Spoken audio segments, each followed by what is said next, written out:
Big TV భక్తి సమాచారం WhatsApp ఛానల్లో జాయిన్ అవ్వండి. అన్ని విశేషాలు ఎప్పటికప్పుడు తెలుసుకోండి. మామూలుగా మీకు మోక్షం వచ్చింది అని కూడా అన్నారు.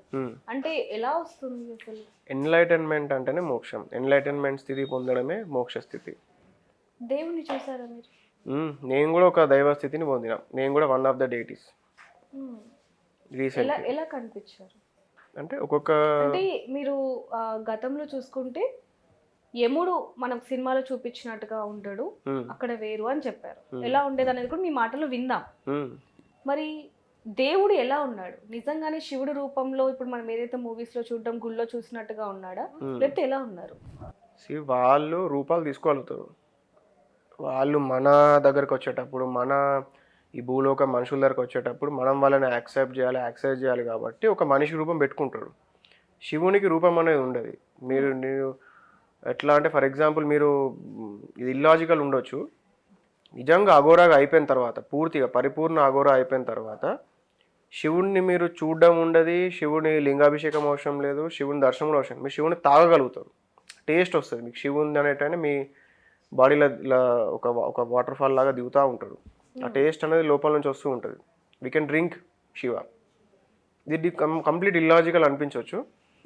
మీకు ఏ రూపంలో కనిపించారు? నాకు అనిపించినప్పుడు అయితే ఒక స్టార్టింగ్ రకరకాల రూపంలో ఉంటాడు ఆయన. ఒక్కొక్కసారి ఒక్కొక్క రకంగా ఉంటాడు. ఆయన మూడుని బట్టి ఉంటాడు. ఒకసారి ఉట్టిన డాన్స్ చేస్తాడు. ఆయన ఎలా ఉంటారు అనేది ఓకే. మీకు మోక్షం వచ్చింది అన్నారు కదా, కనిపించారు అన్నారు కదా, ఎలా కనిపించారు? ఇప్పుడు మీరే ఉన్నారు, మీ బాస్ ఎవరో చైర్మన్ ఉన్నారు, ఎలా కనిపించారంటే ఏం చెప్తారు? మా చైర్మన్ మనిషి రూపంలో కనిపించారు, ఓకే, ఆయనకు ఒక పేరు ఉంది, సో మనం అనుకుంటాం. కానీ మీకు మోక్షం వచ్చింది అన్నారు, మీకు శివుడు ఎలా కనిపించాడు, ఏ రూపంలో కనిపించాడు అని అడుగుతున్నాను. ఇప్పుడు మీ చైర్మన్ ఉన్నారు, ఏ డ్రెస్ లో కనిపించారంటే ఏం చెప్తారు? ఏ కలర్ డ్రెస్ అంటే ఏం చెప్తారు? ఈ రోజు వైట్ వేసుకున్నారంటే వైట్ డ్రెస్ అని చెప్తాను. మరి మీరు అదేం చెప్తారు? అట్లా ఎన్నో ఉన్నాయి. ఆయన ఒక్కొక్కసారి ఒక్కొక్క రకంగా ఉంటాడు, ఒక్కొక్కసారి డాన్స్ చేస్తాడు. అనట్లేదండి, నేను ఆయన ఎలా ఉంటారని అడగట్లేదు, ఓకే, మీకు ఎలా కనిపించారో అని అడుగుతున్నాను. మీరు లాస్ట్ టైం ఏమన్నారంటే యముడు సినిమాలో చూపించినట్టుగా ఉండడు అని చెప్పారు, రైట్?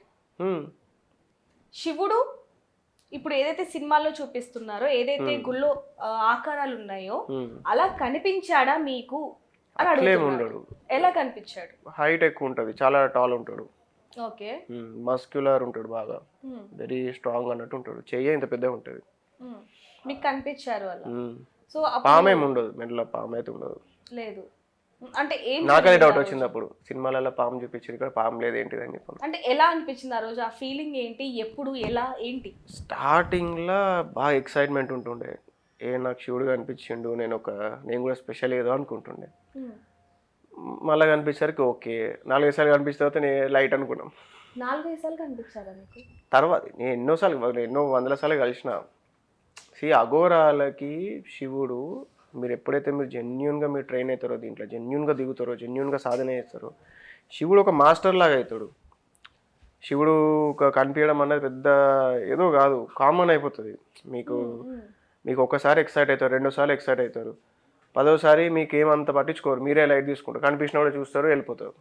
నాకు అర్థం కాలేదు సార్. అదే అంటే అట్లా అయిపోతుంది. అది హ్యూమన్ నేచరా, మరి అందరు అంతేనా, నేను అట్లనా, వాట్ ఎవర్. కానీ ఏం అనిపించదు నాకు. రెగ్యులర్గా కలుస్తా ఉంటే ఏం అనుకోం దాంట్లో. యముడు ఎలా ఉన్నాడు? యముడు ఏం లేదు, నార్మల్ ఒక 40s 35 ఉండే కొంచెం బాడీ ఫ్యాట్ ఉన్న పర్సన్ లాగా ఉంటాడు. అంటే మీరు మూవీస్ లో చెప్తున్నారా, లేకపోతే ఊహించుకున్నారా, లేకపోతే ఏంటనేది నాకు అర్థం అవ్వట్లేదు. ఎవరితో మాట్లాడుతున్నావో తెలిసే మాట్లాడుతున్నావా? ఇది తెలియాలంటే మీరు సాధన చేయాలి కదా, మంచిగా సాధన చేస్తే మీకే అర్థమవుతుంది నిజమా అబద్ధమా అని చెప్పేసి. ఓకే, అంటే ఎక్కడైనా అఘోరీలు అంటేనే మాక్సిమం డ్రెస్సెస్ని అవాయిడ్ చేస్తారు, కొంచెం అదంతా ఓకే, కానీ మేకప్ వేసుకుంటారా? ఇది వ్యాపారం. నేను కేవలం మనీ మేకింగ్ కోసం బయటకు వచ్చిన, నాకేదో సమాజ సేవ చేయడానికి రాలే. ఓకే, మీరు ఇప్పుడు అన్నారు మనీ మేకింగ్ అని, అంటే మీరు ఓన్లీ ఇప్పుడు మీ బిజినెస్ ని పెంచుకోవడానికి ఇలా రావాల్సి వచ్చింది. ఓకే, ఇక్కడ ఒక క్వశ్చన్ అడుగుతా. జ్యోతిష్యాలయాలు అనేవి పుట్టగొడుగుల్లో పెరుగుతున్నాయి, ఎంతో మందిని మోసం చేస్తున్నారు. ఆ మోసం చేసే వాళ్ళలో మీరు ఒకరు కాదు అని ఎలా నమ్మాలి? ఆ టెన్షన్ నాకు ఉంది. నా రిజల్ట్తో నమ్మాలి. నేనేమైనా పని చేస్తా అని చెప్పి చేయలేకపోతే, నువ్వు అన్నావు కదా పని చేస్తా అని చెప్పి చేయలే కదా అని చెప్పేసి అప్పుడు అడగచ్చు. అంటే ఏం పని అంటారు? ఇప్పుడు ఒక్కొక్కరికి ఒక్కొక్క మీదే ఛానల్ ఉంది అనుకుందాం, లోకల్లో మీరు మంచిగానే ఉన్నారు, మీకు కోరిక ఉంది ఇంటర్నేషనల్ ఛానల్ కావాలి మాది కూడా బీబీసీ లాగా ఏదో మేము అయిదాం అనుకుంటున్నాం అని మీకు ఉందనుకుందాం. నేను మీ ఎవరైతే బాస్ ఉన్నారో చూసి ఆయన ఎనర్జీ జాతకం రాదు, దాన్ని మనం ఎడిట్ చేయవచ్చా, దాన్ని మనం వచ్చేటట్టు చేయవచ్చా, ఆ పాసిబిలిటీస్ ఉన్నాయా అని చెప్పి చూస్తాం. ఒకవేళ ఉంటే నేనేమన్నా దాని మీద నాతో అవుతుంది అన్నప్పుడు నేను అవుతుంది అని చెప్తాను. అంటే ఒక్క భక్తులకు వచ్చి ఎంత ఛార్జ్ చేస్తారు మీరు? కేస్ టు కేస్ బట్టి డిపెండ్ ఉంటుంది. మామూలుగా జస్ట్ నార్మల్ గా ఇంట్లో పరిస్థితులు బాగాలేవు ఆర్థికంగా అన్న వాళ్ళకి ఎంత ఛార్జ్ చేస్తారు? అదే అంటున్నా కదా, పరిస్థితిని బట్టి అంటే మినిమం నేనైతే 3 lakhs అయితే తీసుకుంటా డీల్కి. ఎందుకు 3 lakhs మినిమం డీల్ నేను ఏదన్నా టేకప్ చేసినా కూడా వర్స్ట్ కేస్ సినారియోలో 3 lakhs ఉంటుంది. దాంట్లో అడ్వాన్స్ అడుగుతా, కొంచెం ఎంతో కొంత అడ్వాన్స్ ఇవ్వండి so that you don't waste my time అని చెప్పేసి ఒక అడ్వాన్స్ లా పెట్టుకొని పని అయినాక మిగతాది ఇమ్మని చెప్తా. కాదు అంటే ఎలా చెప్తున్నారంటే మీరు కూడా డబ్బు కోసమే. నేను డబ్బు కోసమే, నేను 10,000 కోట్లు సంపాదించుకుందామని వచ్చిన. అఘోరీలు కానీ నాగసాధువులు కానీ వీళ్ళందరూ కూడా లోక కళ్యాణం కోసమే చేస్తున్నారు. ఇప్పుడు ఇదంతా మనం చూస్తున్నాం, వింటున్నాం. మీరు మాత్రం డబ్బుల కోసం నా బిజినెస్ పెంచుకోవడానికి అంటున్నారు. ఇక్కడ మీ స్వార్థం కనిపించట్లేదా మీకు? ఇప్పుడు ఒకటి సమాజంలో ఎక్కడైనా ప్లేస్ ఉందా ఇది అఘోరాల హబ్బు, అఘోరా మాస్టర్స్ ఇక్కడ పోయి మీ పని చేసుకోండి అని చెప్పి ఏమన్నా ప్లేస్ ఉందా? ఇక్కడ ఉండరు కదా. ఎక్కడ ఉండాలి మరి? ఓవర్ పాపులేషన్ అయిపోయింది, ఎక్కడ ఉంటారు మనిషి? జంగల్ అన్ని రియల్ ఎస్టేట్ చేసారు, గుట్టలన్నీ అమ్ముకున్నారు కోసుకొని. అంటే మామూలుగా అఘోరాలకి ఈ ప్లేస్ అనేది ఉండదు అని చెప్పి వాళ్ళే కాశీలో అక్కడ ఇక్కడ ఉంటూ ఉంటారు. కాశీలో ఎక్కడ ఉందండి? కాశీలో ఇప్పుడు కారిడార్ కట్టిన తర్వాత ఎవరిని అక్కడ ఉండనివ్వట్లేదు. మేమే మొన్నే కొంతమందితో మాట్లాడటం జరిగింది, కొత్తగా చెప్తున్నారు. ఇక ఏం మాట్లాడారు అనుకున్నా? అక్కడ చాలా మందితో మాట్లాడుతారు. వాళ్ళందరూ అఘోరాలు అనుకుంటున్నారా?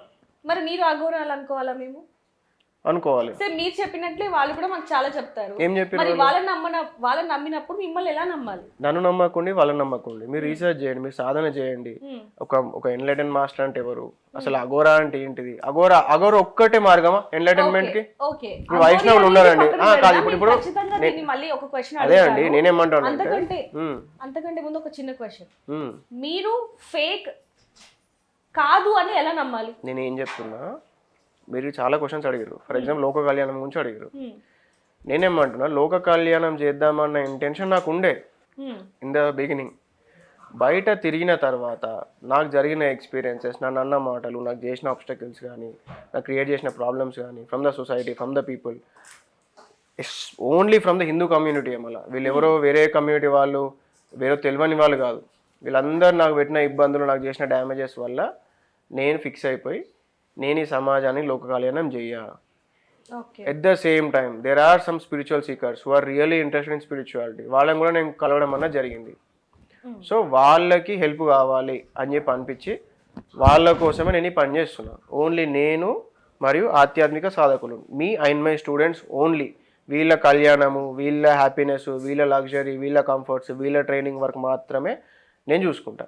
సమాజం ఎక్కడైనా చచ్చిపోని, ఇంకా నేనే ఇంకేమైనా ఖరాబ్ అయ్యేటట్టు కూడా చేస్తాను నా పని అయిపోయినాక. అదేంటి అలాంటప్పుడు ఎలా గురువు అవుతారు మీరు? నేను నా స్కిల్తో అవుతా. మా గురువు నేర్పించింది, నాకు విద్య నేర్పించిండు. ఓ పాయింట్ వచ్చిన తర్వాత ఏంటి ఇదే నేర్పించారు? ఏం నేర్పించిండు అంటే ఇప్పుడు మీరు చెప్పారు కదా, అవే నేర్పించారా? ఇలానే ఉండాలి అని నేర్పించారు? ఇలా ఉండాలి నేర్పించాలి. మనకి ఏ గురువు అయినా కూడా ఒక పాయింట్ వరకు రూల్స్ ఉంటాయి. ఎన్లైటన్మెంట్ అయిపోయిన తర్వాత ఫ్రీడమ్ ఇచ్చేస్తారు, మీ ఇష్టం, now you know what to do what not to do అని చెప్పేసి వదిలేస్తారు. అంటే ఇప్పుడు మీ పొజిషన్లో ఉన్న వాళ్ళు చాలా మంది కూడా ప్రశాంతంగా ఉంటారు. ఎవరు ఏ ఇష్యూ చెప్పినా ఫస్ట్ వింటారు, వాళ్ళ ప్రాబ్లమ్ని విని వాళ్ళకు ఒక సొల్యూషన్ అనేది చేస్తూ ఉంటారు. నేను కూడా వింటా కదా. మీరు వింటారు, బట్ లాస్ట్ లో ఏమన్నా నా పని అంతా అయిపోయింది, నాకు సమాజం సేవ చేయాలని ఇంటెన్షన్ లేదు. నా పని అయిపోయిన తర్వాత నేను అనుకున్న మనీ, నా బిజినెస్ పెంచుకోవాలనుకుంటున్నా, నేను సమకూర్చుకోవాలనుకున్న మనీ సమకూర్చుకున్నాక, నాకంటూ ఒక ఆశ్రమం అయిన తర్వాత, నేను తయారు చేయాలనుకున్న సాధకులను తయారు చేసిన తర్వాత, నేను శరీరం వదిలే ముందు సాధకులకు ఏం చెప్తారు? మీరు సాధన చేయండి అని చెప్తాను. మీ సొంత తెలివి వాడకుండా చెప్పింది చేయండి అని చెప్పి చెప్తాను. For more videos like this, subscribe Big TV channel.